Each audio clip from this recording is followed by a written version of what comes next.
Hello again, Andy with Handy Andy Handyman, and welcome back to another run through. This is an inspection repair bid that we're doing for an agent and a group that we do a ton of work for. Her buyer has this nice home under contract, and so it always gets a little sensitive for buyers and sellers involved in these real estate transactions. And the buyer will typically have an inspection done of the property, and that inspector will cite a number of safety and code issues on the property.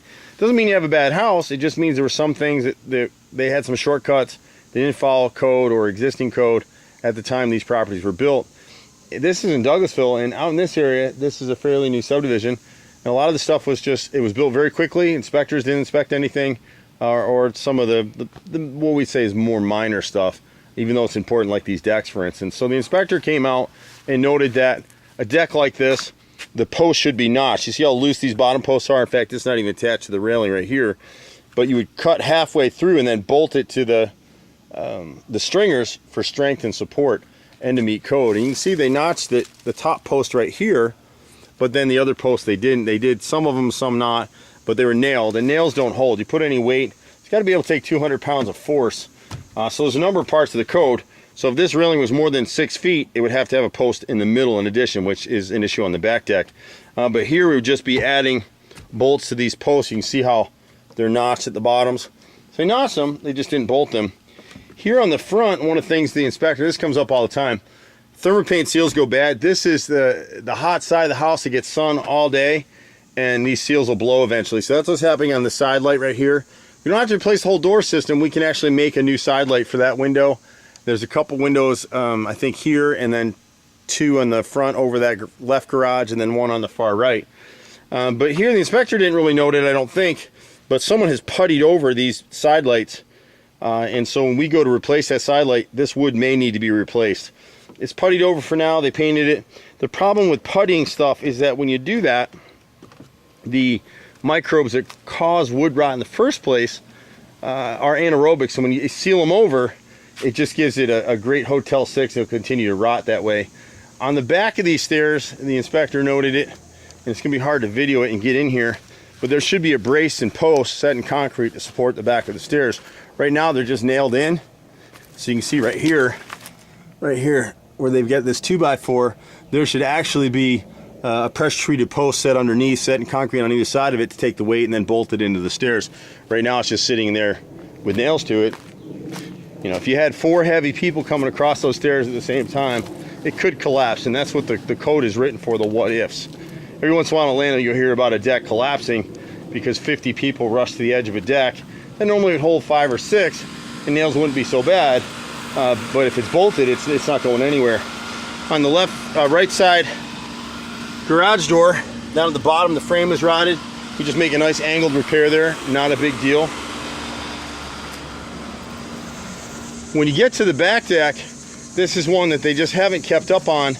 And the challenge here is like this bottom railing, see how the posts are cut flush? And then they just nailed them in, as opposed to the ones you just saw in the video that were notched. And I'm not even sure why they did it this way, because they notched them correctly on the top of the deck. Down on this railing, I don't know who did this, but it was all done wrong. And so this deck railing right here, to tighten it up, you'd actually have to meet code. You'd add an extra post on either side of this particular span. The rest of them are fine. And then as you get up the deck, as you start walking up, these 2 posts here, this one, and that one over there would need to be replaced. They were just cut flush instead of notched. And then these were all cut properly up through here. Someone's come back in and tried to re-nail some of these things. They just air nailed them, and none of these are screwed in, and they should be bolted. That's what the inspector's looking for here. And then you've got a couple balusters, like this one right here has split and chunked through. And then while we're up here on the gutters, there's no kick out flashing that bridges between the gutter and the edge of the vinyl. That's the same on either side. My guess is that this back gutter has been clogged for a while. No one's cleaned it. I can see debris from top, but usually the weight will pull the gutter away. There's no trees around here that would have hit it, so it's just the weight of the water. That's why we don't like spikes. So we can fix this with screws, but we need to check that one downspout. My guess is that it's clogged. Roof is great. It looks like a pretty new roof on here. The back door just needs a little bit of paint. You see we're starting to rust out, but if you paint with Rust-Oleum, it's fine.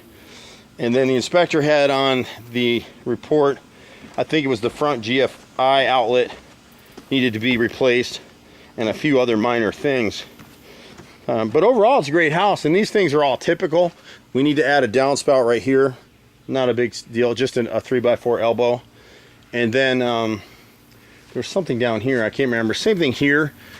Underneath this particular span of steps, there should be a post and brace.